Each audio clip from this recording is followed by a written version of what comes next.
বেথুয়া ডহরি প্রকৃতির কোলে এক শান্ত স্বর্গ। নদিয়া জেলায় নিবৃত্ত গ্রামে অবস্থিত বেথুয়া ডহরি শুধু একটি নাম নয়, এটা এক অনুভূতি। বনভূমির ভেতর দিয়ে পাখির ডাক, হরিণের দৌড় আর প্রকৃতির স্নিগ্ধ ছোঁয়ায় এখানে যেন সময় থেমে যায়। বেথুয়া ডহরি বন্য প্রাণী অভয়ারণ্য, প্রকৃতি ও প্রাণীপ্রেমীদের জন্য এক স্বর্গরাজ্য।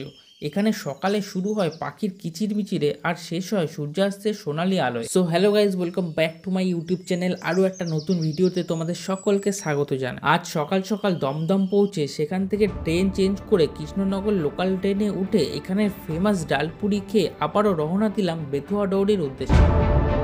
নদিয়া জেলার বেথুয়া ডহরি অঞ্চলে অবস্থিত এই ছোট্ট অভয়ারণ্যটি যেন প্রকৃতির এক নিবৃত্ত কোণ। 1980 সালে বন দপ্তর এই স্থানটিকে অভয়ারণ্য হিসেবে ঘোষণা করে।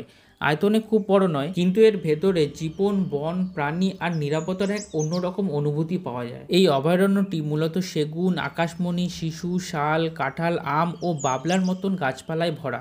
বর্ষাকালে বনের প্রতিটি কোণে সজীব সবুজ আর শীতকালে পাতার রং বদলে পুরো এলাকা অন্যরকম রূপ নেয়। এখানে বন্য প্রাণী বলতে আছে চিতল হরিণ, মনিটার লিজার্ড, সজারু, বনবিড়াল আর হনুমান এখানে সবচেয়ে বেশি দেখতে পাওয়া যায়। আর পাখির মধ্যে পড়ে বুলবুল, সমা, ময়না, কাকঠোকরা আর ঘুঘুর মতন পাখি। 4 ঘন্টা জার্নি করে আমার এখানে এসে খুব খারাপ লাগলো। তার কারণটা বলি। তার কারণটা হলো, প্রথমত এখন এখানে গ্রুপ সিস্টেমের মাধ্যমে সব দর্শকদের ভেতরে প্রবেশ করানো হচ্ছে।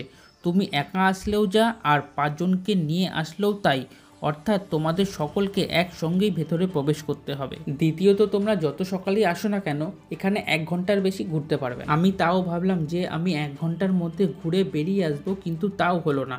আমাদের এক পাক ঘুরিয়ে 2টো পাখি দেখিয়ে বাইরের পথ দেখিয়ে দিল। তখনও অবধি 1 ঘন্টাও হয়নি, হার্ডলি 40 মিনিটস। অনেক আশা নিয়ে এই বেথুয়া ডহরিতে এসেছিলাম যে এর ঘন জঙ্গলের গভীরতাটা এক্সপ্লোর করব, কিন্তু তা আর হলো না। এই শীতে তোমরা এই বেথুয়া ডহরিতে এসো না, আর আসলে মনে রাখবে কর্তৃপক্ষের লোকেরা তোমাদের এখানে 30 থেকে 40 মিনিটের বেশি থাকতে দেবে না। এই অঞ্চলের আশেপাশের মানুষ হলে তো ঠিক আছে, কিন্তু আমার মতন 4 ঘন্টা জার্নি করে এখানে আসাটা ওয়ার্থ ইট নয়। ভিডিওটা ভালো লাগলে অবশ্যই like, comment, share and subscribe করে দিও। আবার দেখা হচ্ছে পরে একটা ভিডিওতে। ততক্ষণ ভালো থেকো, ভালো রেখো, বাই।